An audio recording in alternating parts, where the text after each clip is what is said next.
Okay, so good morning po sa ating lahat at sa mga kapatid at kaibigan na nagsusubaybay sa aking live ngayon.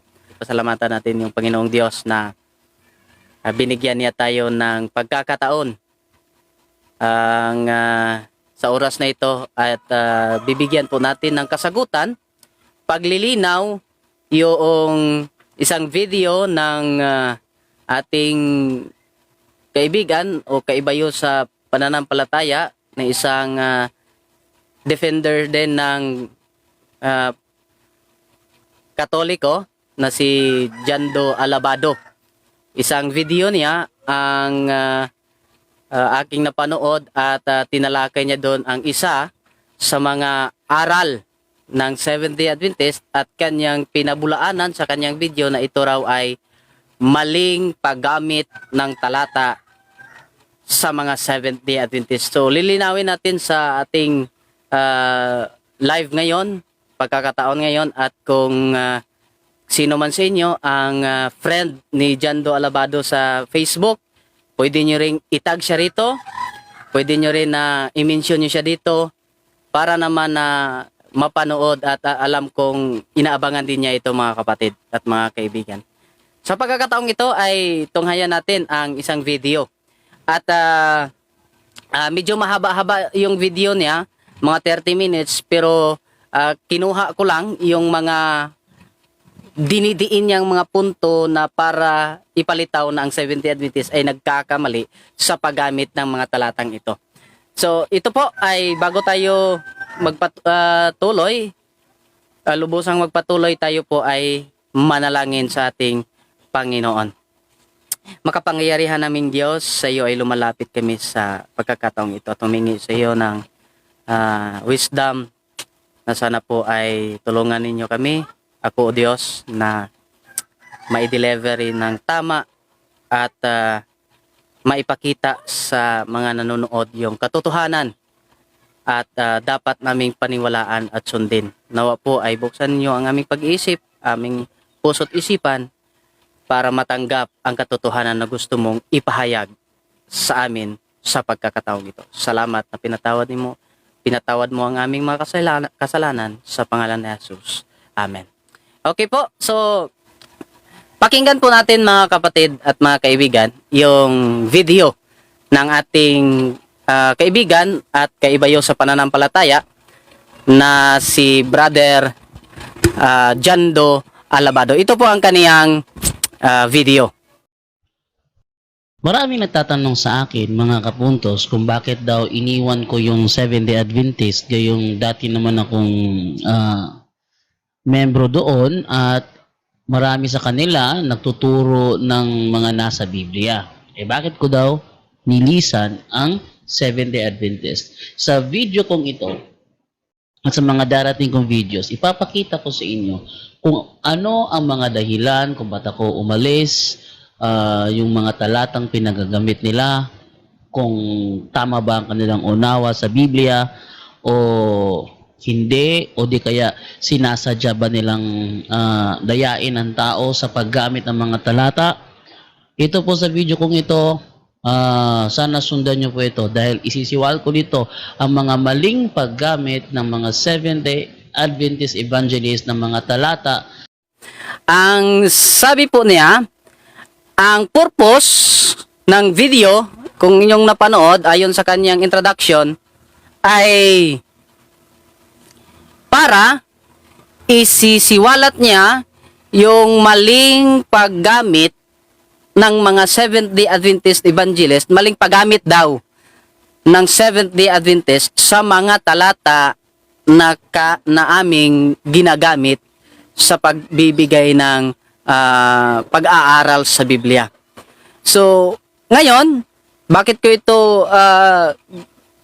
pinakita sa inyo mga kapatid? Dahil sa pagkakataong ito'y i-compare natin at bibigyan natin ng pansin kung sino ba talaga ang nagkamali sa paggamit ng talata na kaniyang isisiwalat daw. Ang Seventh-day Adventist ba?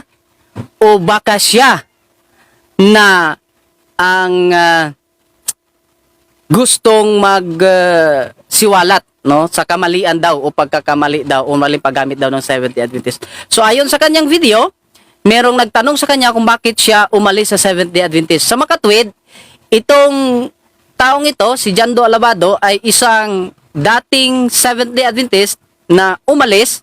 Hindi niya rin pinaalam, kung ipapaalam niya yan, hindi niya rin sasabihin lahat. Alam naman natin yan.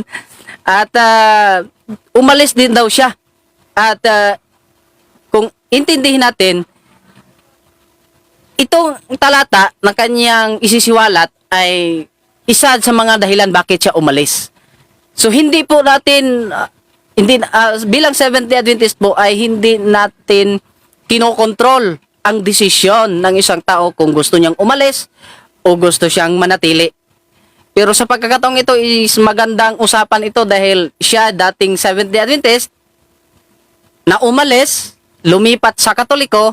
Ako din naman ay isang dating Katoliko na umalis din at naging Seventh-day Adventist sa ngayon. So magandang usapan ito mga kapatid, mga kaibigan, dahil dito ay makikita ako kung paano inintindi ni Jando Alabado yung mga talata. Ipagpatuloy po natin yung ating panonood sa kaniyang video. Okay, isa sa mga dahilan na kanilang ginagamit ay yung talata ng Exodus 20 verse 8 to 11. Ngayon, ano ba ang nakalagay dito sa Exodus 20 verse 8 to 11 na paborito nilang gamitin sa kanilang pagtuturo? Narito po ang sinasabi ng talata. Alalahanin mo ang araw ng Sabat upang ipangilin. 6 na araw na gagawa ka at iyong gagawin ang lahat ng iyong gawain. Ngunit ang 7 araw ay Sabat sa Panginoon mong Diyos. Sa araw na yan ay huwag kang gagawa ng anumang gawa. Ikaw, ni ang iyong anak na lalaki, ni babae, ni ang iyong aliping lalaki, ni babae, ni ang iyong baka, ng iyong taga-ibang lupa na nasa loob ng iyong mga pintuang daan, sapagkat sa 6 na araw ay ginawa ng Panginoon ang langit at lupa, ang dagat at lahat ng nangaroon at nagpahinga sa 7 araw, na anupat pinagpala ng Panginoon ang araw ng Sabat at pinakabanal. So yun po ang talata na gusto niyang ipaliwanag at ipapalabas na nagkakamali daw ang Seventh-day Adventist sa pagkakaunawa sa talatang yon. At sabi pa niya mga kapatid, yan ay isa sa mga paboritong talata ng mga Seventh-day Adventist. Parang pinapalabas niya na yung Seventh-day Adventist ay namimili lang daw ng talata na gustong babasahin, pero hindi po totoo yon. Dahil ako po ay bilang Seventh-day Adventist at bilang missionary din ng Seventh-day Adventist ay lahat po ng mga talata sa Biblia ay tinatanggap po naming tama at totoo. Hindi po pamimili yung mga talata. Siyempre kaya lang sa aming pagbibigay ng pag-aaral or Bible study ay meron kaming mga tinatawag na topic. So, siyempre, kung ano yung topic namin, doon po namin kinukuha yung mga talata according sa topic na binibigay namin. Pero hindi po masasabi natin na namimili kami ng talata na sasabihin niyang ito ay paborito. Parang sasabi niya yung iba hindi namin paborito. Paborito namin lahat, no? Yung mga talata sa Biblia at tinatanggap po namin tama po iyon. Ngayon, yung kinote niya na talata ay yung Exodo 20 verses 8 to 11. So nakasulat nga doon, alalahanin mo ang araw ng Sabat upang ipangilin. 6 na araw, gagawa ka ng iyong mga gawain. Ngunit sa 7 araw ay Sabat sa Panginoon mong Diyos. Sa araw na yon, huwag kang gagawa ng anumang gawa. So, verse 11, at ginawa ng Diyos ang sanlibutan sa loob na 6 na araw at sa ikapitong araw, ang Diyos ang nagpahinga at kanyang pinabanal at kanyang sinangtify, no, at bless, no. Yon po yung sinabi sa Exodo at tama po yun, no. Tama po na ganyan yun talaga ang kasulat. Ngayon ating alamin kung paano niya pinilipit. Bakit niya daw nasabi na ang Seventh Day Adventist ay nagkakamali sa paggamit nito? Kasi ito yung ugat ng kaniyang presentation. At bakit daw nagkakamali yung Seventh Day Adventist dito? Paano daw pinipilipit or sino o makikita natin sino yung nagpipilipit sa mga talatang ginamit dito. So pakinggan natin muli yung kaniyang masasabi nating argument sa talatang ito. Ito po. Yung kanilang ginagamit na talata sa Exodo 20 verse 8, yun po ay kanilang pinutol po. Hindi po nila inamin sa inyo kung sino po ang kausap. Sa pagbabasa po at pag-aaral po sa Biblia, kailangan po nating malaman. Ito nga ay isa sa mga itinuro ni Father Rich Monilo nung siya ay nabubuhay pa. Kapag tayo ay nagbabasa ng Biblia at nag-aaral ng salita ng Diyos, unang-una dapat nating malaman kung sino yung kausap. Yan. Kung sino ang nagsasalita. Yan. Bakit niya sinabi yun sa kanyang kausap? At Bible should be interpreted sa panahon na siya'y isinulat. So, ganito yung kanyang analogy sa Exodo 20. Sa pagbabasa daw ng Biblia, dapat daw natin i-consider una, sino nagsasalita. Yun daw, una, sino nagsasalita. Pangalawa, sino yung kausap? Oh. At ang pangatlo, kailan sinalita? Yun po yung kanyang analogy doon sa Exodo 20.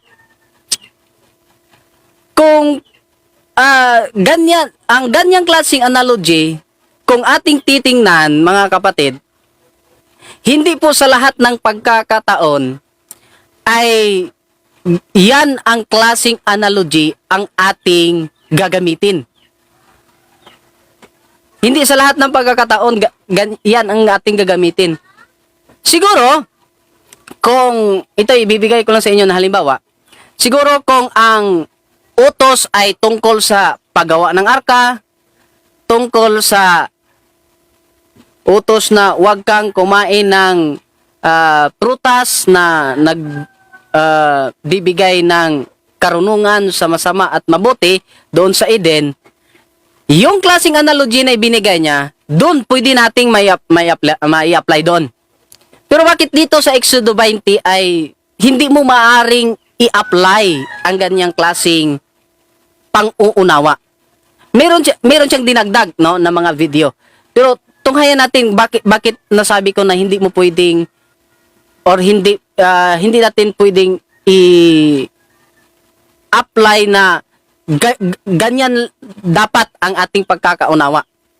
Okay, ito po ating pakinggan. Ngayon, yung ginamit nila ngayong Exodo chapter 20 verse 8, kung uli natin babasahin, alalahanin mo ang araw ng Sabat upang ipangilin. So dito po sa linyang ito, kung papansinin po nyo ng mabuti, merong nagsasalita. Yan. Merong nagsasalita at meron siyang kausap.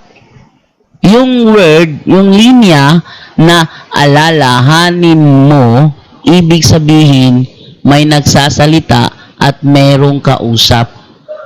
Ngayon, sino ba ang nagsasalita at sino ba ang kausap?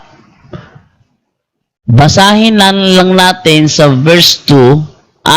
Ayon dito, ako ang Panginoon mong Diyos na naglabas sa iyo sa lupain ng Ehipto sa bahay ng pagkaalipin.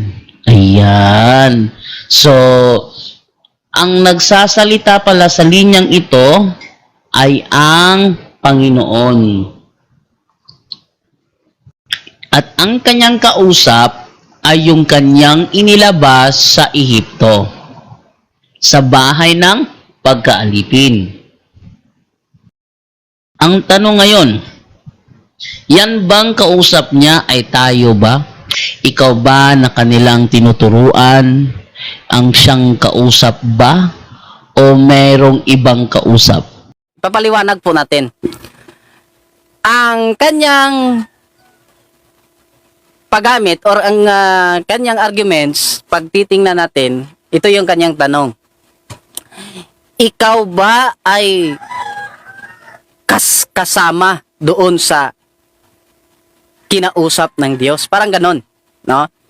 At kung titingnan natin mga kapatid, mga kaibigan, sa kanyang analogy ay may tama siya sa kanyang analogy kung sinong kausap, sinong nagsalita, sinong kausap, kailan ito sinalita. Kaso nga lang, doon siya nagkakamali sa kanyang arguments. Kasi pinapalabas niya dyan sa Exodo 20, ayon sa kanyang arguments, na kapag hindi ka kasama doon, ay hindi ka pwedeng sumunod. Kasi pag titingnan mo nga yung verse 2 ng kanyang binasa, tama na naman, nandiyan naman talaga sa talata yon. Yung verse 2 na kanyang binasa ay nakasulat doon, ako ang Panginoon mong Diyos na naglabas sa iyo sa lupain ng Ehipto galing sa pagkaalipin. So, yung nagsalita, sabi doon sa talata, ang Diyos. Yung kausap, edi siyempre, yung mga Israelita na inilabas ng Diyos or galing sa pagkaalipin doon sa Ehipto. Tama ho yun. Pero yung kanyang arguments, yun ho ay napakalaking mali. Bakit ho? Ayon sa kanyang arguments, ang tanong doon, ikaw ba ay kasama doon sa naalipin sa Ehipto? Ang gusto niyang ipalabas na arguments mga kapatid, na kapag hindi ikaw ang kausap, ay hindi ka dapat sumunod diyan sa nakasulat sa Exodo 20. Na kapag hindi ikaw ang kasama sa naalipin sa Ehipto, ay hindi ka rin dapat sumunod. Yun po ang kaniyang arguments na gustong ipapakita. Kaya niya nasabi na mali daw ang Seventh-day Adventist sa paggamit ng talata. Ngayon, ito lang ho yung hindi napansin ng ating kapatid. Kasi, ginamit niya yung klaseng arguments na yan mga kapatid ay hindi na po bago. Yung arguments na yan ay luma na at ilang bisis na pong nirefute, ilang bisis na pong na-debunk yung ganyang klaseng argumento. Kinopya lang ng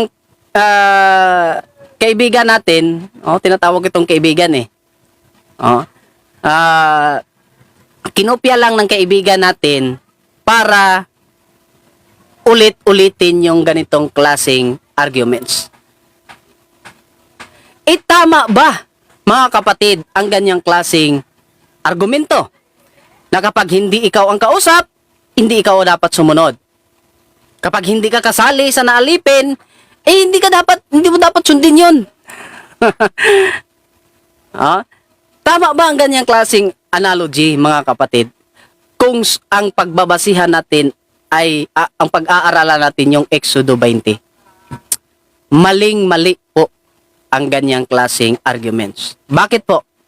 Ito'y hindi siguro napansin ng ating kapatid na si Jando Alabado dahil nakafocus siya doon sa Exodo 20 verse 8 no to 11. At ayon nga doon sa verse 20 verse 8 ay alalahanin mo ang araw ng Sabat upang ipangilin. So yung nagsabi na alalahanin mo iyong Diyos. Ngayon, sino yung sinabihan? Sino yung ina-address doon sa salitang mo? Edi, siyempre, yung mga Israel na naalipin doon sa Ehipto. Sa makatwid, ayon sa kanya, sila lang dapat ang sumunod sa utos. Kasi nga sa pagpapatuloy ng kaniyang video ay tinanong niya, meron bang mga Pilipino doon? Meron bang mga Amerikano doon? Yun ang kanyang yun ang kaniyang video sa mga yun ang kanyang sinabi sa kanyang video. Para bagang sinabi niya na hindi kasama doon ang mga Pilipino dahil hindi kasama sa naalipin. Hindi kasama ang Amerikano doon kasi hindi naman ang Amerikano doon naalipin sa Ehipto. Ganun ho ang kaniyang argumento.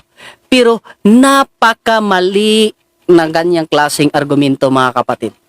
Ito po ang dahilan. Kung ating pag-aaralan yung Exodo 20, hindi lang ho ang utos tungkol sa Sabat ang nandyan. Ang nasa Exodo 20 po ay nilalaman ng 10 utos. Nasa Exodo 20 po, napapaloob yung 10 utos.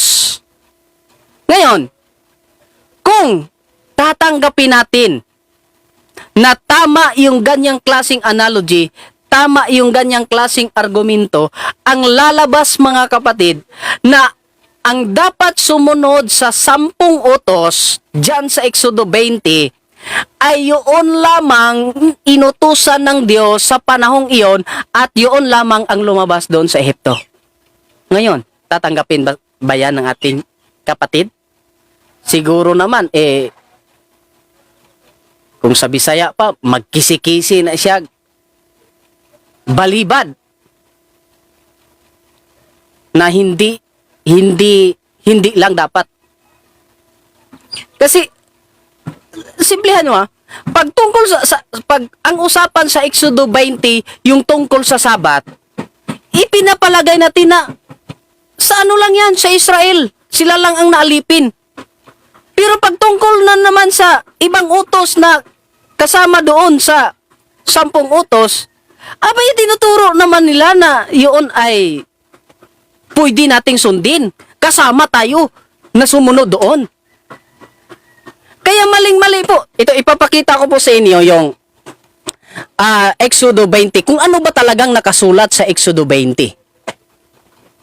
Okay po? Sandali lang po, medyo lag po yung ano natin. Oops.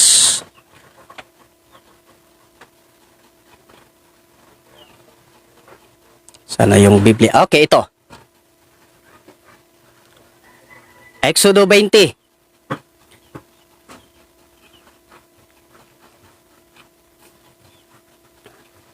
Medyo hindi natin masyadong makita. Pero ito na, mga kapatid. Atras natin konti. Okay. Sabi dito sa Exodo 20, at sinalita ng Diyos ang lahat ng salitang ito at sinabi, verse 2, ito yung kanyang binasa. Ako ang Panginoong mong Diyos na naglabas sa iyo sa lupain ng Ehipto sa bahay ng pagkaalipin. So para sa kanyang arguments, mga kapatid, dapat ang sumunod dito ay ang mga naalipin lamang doon sa Ehipto. Ano yung unang utos? Sabi dito, huwag kang magkakaroon ng ibang Diyos sa harap ko. Ngayon, kung gagamitin natin yung kanyang analogy at i-apply natin dito sa Exodo 20, ang kalalabasan, mga kapatid, na ang dapat sumunod din sa utos na huwag kang magkakaroon ng ibang Diyos sa harap ko, dapat sila lang din yung mga naalipin doon sa Ehipto sapagkat sila lang ang kausap doon. Ngayon, tatanggapin ba yan ng ating kapatid na Jando Alabado na dapat ganyan? Malamang hindi. Pero pagdating sa Sabat, dapat sila lang. Napaka-inconsistent ng ganyang klaseng argumento. Kaya matagal nang nabulok yung ganyang klaseng argumento na yan. Pilit lang na hinalungkat at hinukay ulit ng kapatid natin na si Jando Alabado. Pangalawang utos, ito. Huwag kang gagawa para sa iyo ng larawang inanyuan o ng kawangis man ng anong anyong nasa itaas sa langit o ng nasa ibaba sa lupa, nasa tubig sa ilalim ng lupa. Huwag mong yuyukuran sila o paglingkuran man sila, sapagkat akong Panginoon mong Diyos ay Diyos na mapanibuguin, na aking dinadalaw ng katampalasan ng mga magulang sa mga anak hanggang sa ikatlo at ikapat na salin ng lahi. Ano pa sabi dito? Nang umiibig, okay, pagpatuloy natin. Yung buod or yung nakasulat sa pangalawang utos, mga kapatid, ay huwag tayong gagawa ng larawang inanyuan. Ngayon, sino yung kausap dito nung inutos ito? Yung Israel na naalipin sa Egypto. Sila lang din ba dapat ang sumunod doon? Pangatlong utos. Verse 7.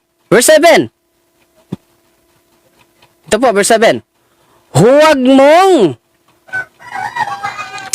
pasensya na kayo, hindi high-tech yung live ko. Huwag mong babanggitin ang pangalan ng Panginoon mong Diyos sa walang kabuluhan, sapagkat hindi aariin ng Panginoong walang sala ang bumanggit sa kaniyang pangalan sa walang kabuluhan.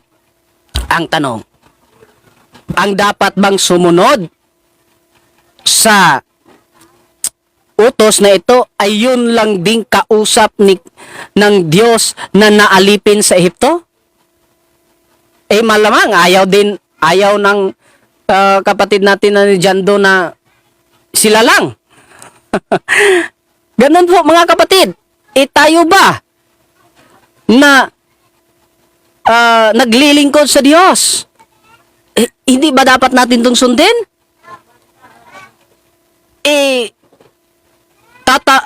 Tawag nun sa Tagalog. Hindi ba natin dapat igagalang o pakabanalin ang pangalan ng Panginoong Diyos? Dahil hindi tayo kasama doon sa naalipin? Now, ito yung verse 8 na binasa niya. Hindi ko na lang to babasahin kasi binasa na niya, mga kapatid, at alam naman natin kung ano yung nakasulat. Pupunta po tayo sa ikalimang utos. Verse 12. Igalang mo ang iyong ama at ang iyong ina upang ang mga araw ay tumagal. Upang ang iyong mga araw ay tumagal sa ibabaw ng lupa at na ibinigay sa iyon ng Panginoon mong Diyos. Ngayon sasabihin natin, ay hindi, walang Pilipino doon. Walang Amerikano dyan doon na kasama noong sinalita yan ng Diyos. Ang tanong,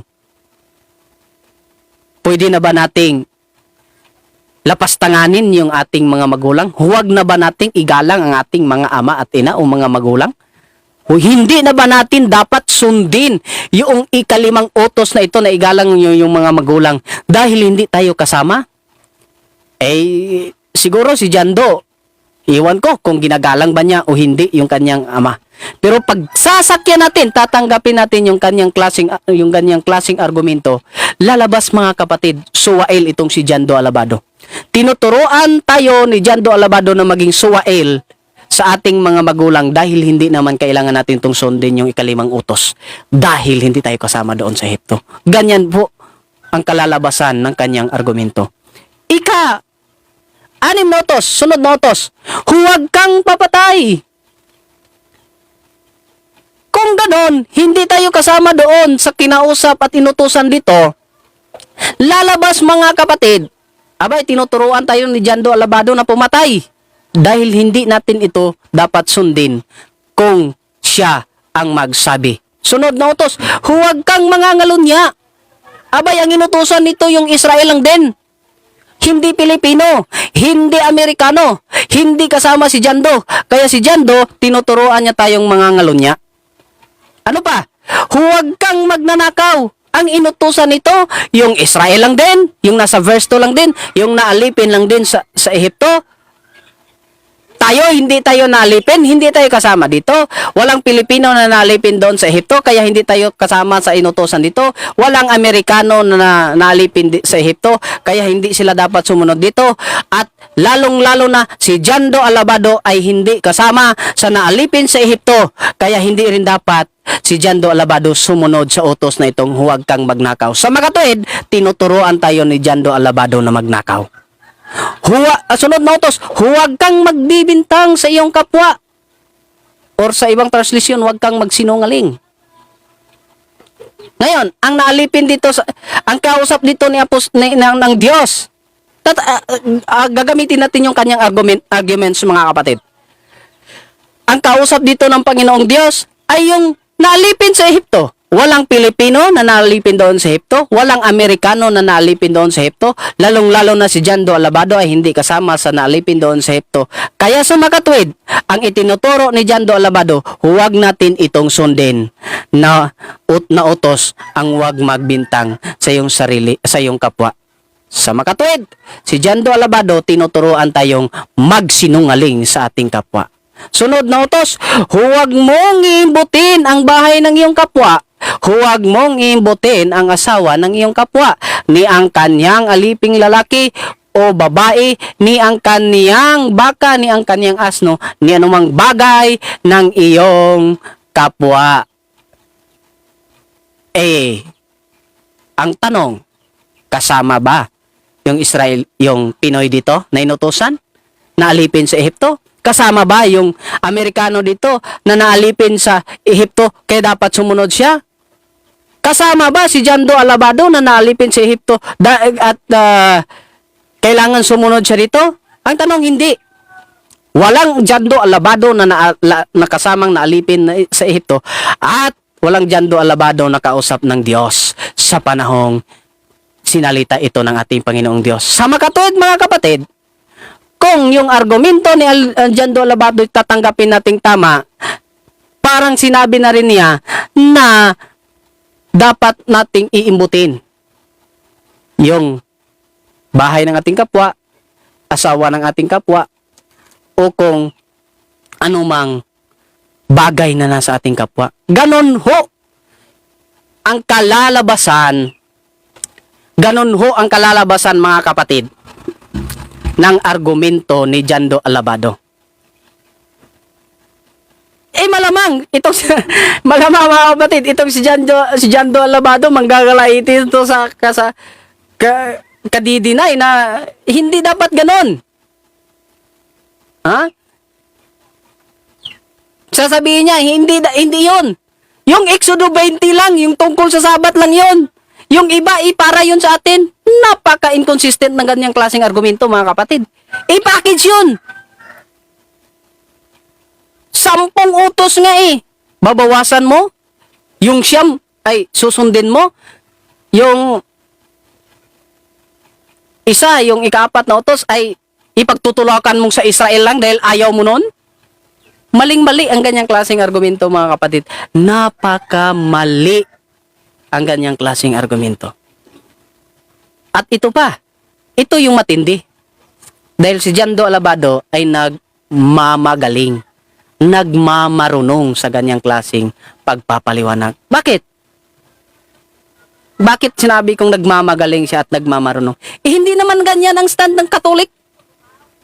Hindi naman ganyan ang turo ng Catholic Church. Iwan ko ba kung nagbabasa ba ito ng kanilang mga aklat o hindi?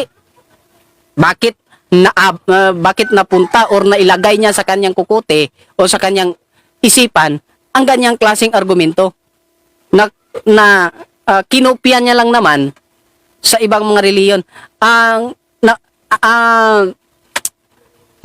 Una kong napakinggan yan, mga kapatid, sa Iglesia ni Cristo. Sunod sa Baptist, sunod sa Born Again, sa dating daan na napakinggan. Ngayon, kinopya niya, ni hindi lang naman kinonsulta yung kanilang mga aklat, yung kanilang mga authority, kung yun ba talaga ang stand ng Roman Catholic Church.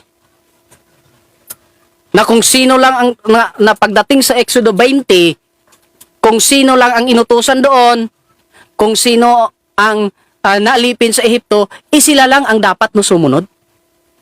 Hindi niya po kinonsulta yung kanilang mga authorities. Yung mga aklat nila, hindi niya pinag-aralan kung yun ba ang stand. Bakit ko po nasabi? Marami pong mga aklat ang nagtuturo. Mismo aklat nila, mga kapatid, ay nagtuturo na ang 10 utos ay kailangan din nating sundin. Hindi lang yung mga Israelites. Saan ang patunay? Ito, titingnan natin yung mga patunay sa kanilang mga aklat, mga kapatid.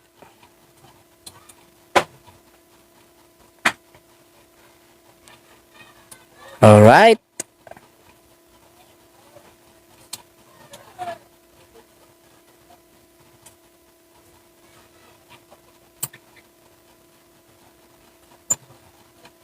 Okay, so sandali lang ho. Kasi okay.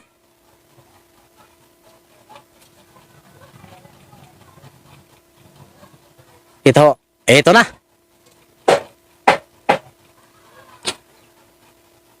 Ito po ay galing sa kanilang aklat. Kinuha ko po. Ito po yung pangalan ng aklat. Ito talaga ay aral o turo ng Roman Catholic. Sabi dito sa kanilang aklat, an advanced catechism. Pag sinabing catechism, mga kapatid, ito ay official na aral ng Catholic Church. An advanced catechism of Catholic faith and practice based upon the Third Plenary Council Catechism for use. Okay. In the compiled, sabi dito, compiled by Reverend Thomas J. O'Brien. Ito po ang nakasulat sa 313 sa Convert Catechism nila. Okay. Sandali lang, i-off muna natin yung ating wifi dahil storbo. Okay, ito po ang nakasulat. Sabi dito, which are the commandments of God? Ito yung sagot. The commandments of God are these 10. Ang utos ng Diyos ay ito yung 10. Anong nakasulat? Based ito sa Exodo 20, mga kapatid. I am the Lord thy God who brought thee out of the land of Egypt, out of the house of bondage. Unang utos, thou shalt not have strange other God before me. Thou shalt not make to thyself a graven thing, nor the likeness of anything that is in heaven above, or in the earth beneath, or of those things that are in the waters under the earth. Thou shalt not adore them nor serve them. Thou shalt not take the name of the Lord thy God in vain. Remember that thou keep holy the Sabbath day. Honor thy father and thy mother. Thou shalt not kill. Thou shalt not commit adultery. Thou shalt not steal. Thou shalt not bear false witness against thy neighbor. Thou shalt not covet thy neighbor's house. And thou shalt not covet thy neighbor's goods. Ito po ang sabi ng kanilang aklat. Ito po ay 10 utos. Ang utos ng Diyos ay yung 10. Saan ba natin ito mababasa? Mababasa ho natin ito, siyempre, doon sa Exodo 20 at Deuteronomy 5. Na kung saan ay ang ginamit ng aklat na ito ay yung Exodo 20 na nakasulat doon yung verse 2. Okay. Ano yung paliwanag ng kanilang aklat? Ito sunod. Who gave the 10 commandments? Ang sagot nila, God Himself. Adjust muna natin. Okay. God Himself gave the 10 commandments to Moses on Mount Sinai. And Christ our Lord confirmed them. Okay? Ano ang sabi? Ang Diyos ang Diyos mismo ang nagbigay ng 10 utos kay Moses doon sa Mount Sinai at kinumpirma ito ng Panginoong Hesus. Ay, sorry.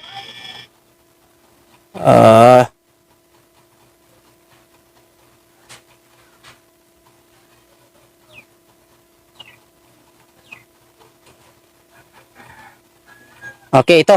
Ito yung sabi. Ito yung kasunod. When did God gave the 10 commandments to Moses? Itong sagot. God gave the 10 commandments to Moses on the 50th day after the Israelites left Egypt for the promised land. Exodus 19 to Exodus 20. When did Christ confirm them? Kailan ito kinumpirma ng Diyos? I mean, Kristo. Christ confirmed them when speaking to the rich young man and in the Sermon on the Mount, Matthew 19 verse 18. Ito na ang paliwanag. Excuse me po. Ito na ang paliwanag ng kanilang aklat. It is necessary to keep all the commandments. Okay. Ang sagot ha? Ang tanong ha? Ang kanilang aklat. Kailangan ba talagang sundin ang kautusan? Ito yung sagot ng kanilang aklat. It is necessary to keep all the commandments. Ilan ang kailangan nating sundin? Ang sabi sa kanilang aklat, all. Yung 10 utos ay kailangan nating sundin. Kasama ho doon sa 10 utos na ipangilin ang araw ng Sabat ayon sa Exodo 20 na kanyang binasa. At ayon sa kanyang aklat, ay necessary na i-keep ito. Lahat ng commandments. Gumamit pa ng talata. For scripture says, whosoever shall offend in one shall be guilty of all. James 2:10. Now, is it possible? Ito mga kapatid, bantayan nyo ha. Kaya pala. Buko mo. Okay, ito. Uy!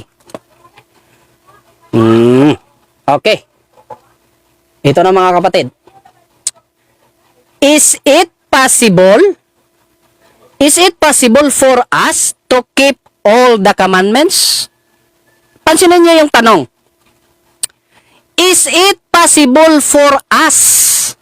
Hindi po sinabi na, is it possible for the Israelites only na naalipin doon sa Ehipto na bantayan ang lahat ng kautusan? Anong sinabi? Is it possible for us? Kasama yan. Si Jando Alabado dito na pinag-uusapan, hindi lang yung yung naalipin sa Ehipto. Anong sagot ng kanilang aklat? With God's help, we are able to keep all the commandments. Anong sabi? We. Sabihin nila ba do, hindi ako kasama dyan. Kayo lang dyan. Hindi ako naalipin sa Ehipto. Hindi sinabi ng kanilang aklat, the Israelites are able. The Israelites only are able. Hindi ganon ang pagkasabi. Ang sinabi, we. Pag sinabing we, ang nagsalita ng aklat, kasama na mag-keep ng commandments, ang nagsalita ng aklat, ang nagtatanong ng aklat, ay Katoliko, dahil Katoliko ang author nito. Sa makatuwid, itinuturo ng kanilang aklat, kasama sila na sumunod sa lahat ng kautusan dyan sa Exodo 20. Hindi lang mga Israelites ayon sa sinabi ni Jando Alabado. For His commandments are not heavy. 1 John 5:3. Now, ito yung maganda. Ito pa yung maganda kapatid. What the reasons should induce us to keep all the commandments? Pansinin nyo mga kapatid ha. Yung sinabi all, hindi talaga yung, hindi yung ilan lang. Sinabi yung lahat, hindi yung ilan lang. Hindi yung gusto mo lang. Hindi yung dapat na yung pipiliin mo lang, hindi ganon. Kundi ang palaging pinupunto sa kanilang aklat na ang lahat ng commandments, ano ang reason daw? Anong rason? O ito, tandaan mo itong rason. Baka ikaw ay hindi mo alam kung anong rason. Are, itong rason. The fact that God will reward those who keep them. Yun palang sumunod sa lahat ng kautusan na nasa Exodo 20 dyan do alabado. At mga kapatid, ang rason ay katotohanan na ang Diyos ay magbibigay ng gantimpala sa lahat ng sumusunod nito. Ano naman ang gagawin doon sa mga lumalabag kagaya ni Jando Alabado? And will punish those who break any of them. Pag sinabing any of them, kahit anong utos dyan na nilalabag mo, ay ipanish ikaw ng Panginoong Diyos. Ha? Yun ang ang sinabi ng kanilang aklat. Bakit ayaw ni Jando Alabado? Bakit ipinipilit ni Jando Alabado na doon lamang sa Israelites? Yung Exodo 20. Kahit saan doon, sabi ng aklat nyo, kahit saan dyan sa Exodo 20 na yung lalabagin ay, yung silutan sa Tagalog? Basta ipanish, ganon. Ipanish ng Panginoon ang sino mang lalabag. Okay. Sabi pa dito, we are bound in the reverence and love to obey God. Yun pala ay pagmamahal natin sa ating Panginoong Diyos. Ito pa mga kapatid, meron pa akong isang babasahin dito at pagkatapos magbibigay na po tayo ng conclusion. Ito po. Rotate muna natin kasi nirotate ko to kanina eh. Okay. Ito po ay katekismo din nila. Catechism of the Catholic Church, 2nd edition. Okay. Anong nakasulat dito? Decalogue, 10 Commandments pa rin. Sa 2065, dito ko nababasahin sa 2065. Ever since St. Augustine, the 10 Commandments, the 10 Commandments have occupied a predominant place catechesis of baptismal candidates and the faith in the 15th century. The custom, hindi ko masyadong And ito lang yung babasahin ko, ito yung part na to. They are still in use today. Anong sabi? Yung Decalogue, yung 10 utos, yung nasa Exodo 20, na kasama doon yung utos tungkol sa ipangili ng araw ng Sabat, ang sabi doon, they are still in use today. The Catechism of the Catechism of the Church have often expounded morality by following the order of the 10 Commandments. Following the order of the 10 Commandments.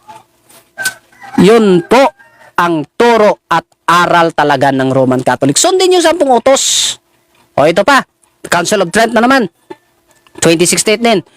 The Council of Trent teaches that the 10 Commandments are obligatory for Christians. Hindi sinabing for the Israelites na nalipin doon sa Egypto. Kundi sinabi, obligatory for Christians. And the justified man is still bound to keep them. Napakaliwanag po mga kapatid ang sinabi sa kanilang aklat. Napakaliwanag. Itong si Brother Jando Alabado ay pilit na ini-inject sa inyo na yung Sabat na nasa 10 utos, which is nakasulat sa Exodo 20, ay sa mga Israelites lamang. Pero, ganun pa man, yung kanilang aklat ay nagtuturo, all of them, sa 10 Commandments, kailangang sundin. May reward ang Panginoon. Ngayon, kinontra ba ni Jando Alabado yung kanilang mga aklat? Pinag-aralan ba ni Jando Alabado ang kanilang aklat? Malamang sa malamang. Hindi, mga kapatid. Bakit po? Iba, baliktad yung kanyang paliwanag sa sinasabi ng kanilang aklat. At napakaliwanag, mga kapatid, na yung kanyang argumentong kinopya sa ibang sikta, sa ibang relihiyon, sa ibang denominasyon, matagal na hong naidibang yan. Matagal nang nailibing yan. Hinukay niya lang. Pilit niya lang na inilalabas ulit. Pero hindi na ho bago yan, mga kapatid. Wala hong katotohanan yung ganyang klaseng argumento. Malamang sa malamang, ayaw din ni Jando Alabado na nalabagin yung 10 utos ng Diyos na nakasulat sa Exodo 20. Bakit doon lang siya nakafocus? Sa katawag nito, verse 8 sa ika-4 na utos. Bakit yun lang ang kanyang pinili na talata para sabihin na nagkamali sa paggamit ang Seventh-day Adventist noon na dyan? Dahil hindi daw binabasa namin yung Exodus 20 verse 2. Malamang sa malamang, nakafocus kami sa paksa. Kung ano lang ang paksa, yun po ang pamamaraan. Yun din naman ang turo ng Biblia. No? Sa pag-aaral ng Biblia. Ngayon, ito mga kapatid, bilang konklusyon, no? At pagpapaintindi ko sa inyo. Ilang oras na ba yung live natin? At gusto ko lang ipaabot sa inyo, mga kapatid, hindi po ang Seventh-day Adventist nagkamali sa paggamit ng ganyang talata. Sa makatuwid o sa katotohanan, mga kapatid, ang katotohanan, si Jando Alabado po ang nagkamali at nagpilipit sa mga talata para palabasin na hindi na natin kailangang sumunod sa Sabat. Kaya hindi niya naisip na yung Exodo 20 ay nilalaman ng 10 utos kasama diyan ang Sabat. Ngayon, kung sasabihin mo na yung Sabat ay para lang sa Israel, para mo na rin sinabi na yung 9 na utos doon para lang din sa Israel. At isa pong malaking kamalian yung ganyang klaseng pang-uunawa. Isa pong napakalaking pagkakamali ang ganyang klaseng kaisipan. Isipin nyo, ha, ang nakasulat doon ay ako ang Panginoon mong Diyos. Sa verse 2, ako ang Panginoon mong Diyos na naglabas sa iyo sa Ehipto sa bahay ng pagkaalipin. Ngayon, sasabihin mo, sila lang dapat sumunod dahil silang nalipin. Ang naalipin lang sa Ehipto ang dapat sumunod. Lahat ba ng mga Israelites nalipin doon sa Ehipto? Halimbawa, si Daniel, si Ezekiel, si Isaias, si Jeremias. Sa panahon ba nila, yung mga Israel na naalipin doon sa Ehipto, buhay pa ba sa panahon yun? Isipin niyo, mga kapatid, sila ba, yung mga propeta, Daniel, Ezekiel, Isaiah, Jeremiah, kasama ba sila sa naalipin doon sa Ehipto? Siyempre hindi. Sasabihin yata niya Jando Alabado, Israel yun eh. Yung point doon, hindi sila kasama. Israel nga sila pero hindi sila kasama sa naalipin. Ngayon, itong Pilipino, napakaliwanag, mga kapatid, ang itinuturo ng kanilang aklat na hindi lamang ang Israel ang dapat sumunod. Tayo ay kailangan ding sumunod. Sa tulong ng Panginoong Diyos, susundin natin ang kanyang utos. dahil may reward ang Panginoon ayon sa kanilang aklat. Yun po ang itinuturo ng Seventh-day Adventist. Hindi, final conclusion, nagbigay na ako ng conclusion kanina, hindi mali ang Seventh-day Adventist. Hindi nagkakamali ang Seventh-day Adventist sa paggamit ng talata, lalong-lalo na sa Exodo 20. Sa videong ito, sa live na ito, na ipakita natin na si Jando Alabado ang nagkamali sa pag-uunawa, pag-iintindi, pagkakaintindi doon sa nakasulat sa Exodo 20. Hindi ang Seventh-day Adventist ang namimilipit ng talata sa Exodo 20, kundi si Jando Alabado. Siya ho yung namimilipit ng talata sa Biblia. Yung kanyang itinuro sa inyo, yung video na ipinakita ko sa inyo, hindi po sang-ayon sa sinasabi ng kanilang aklat. Kontra ho sa sinasabi ng kanilang aklat.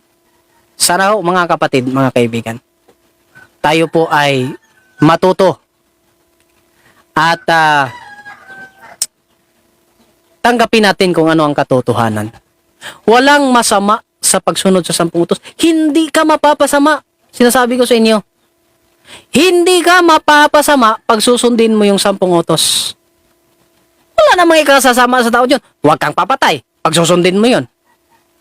Magiging masama ka ba? Huwag kang mangangalaw niya. Magiging masama ka ba nun pag sundin mo?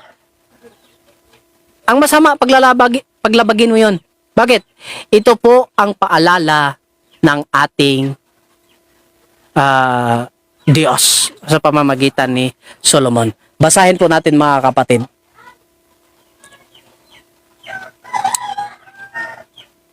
Ito po ang nakasulat sa Ecclesiastes.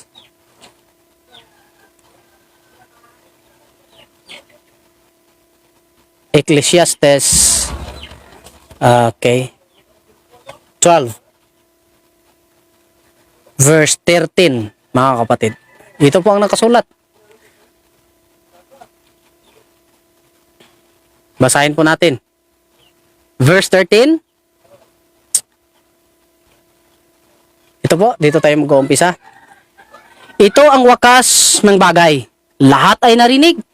Ikaw ay matako sa Diyos at sundin mo ang kaniyang mga utos sapagkat ito ang buong katungkulan ng tao.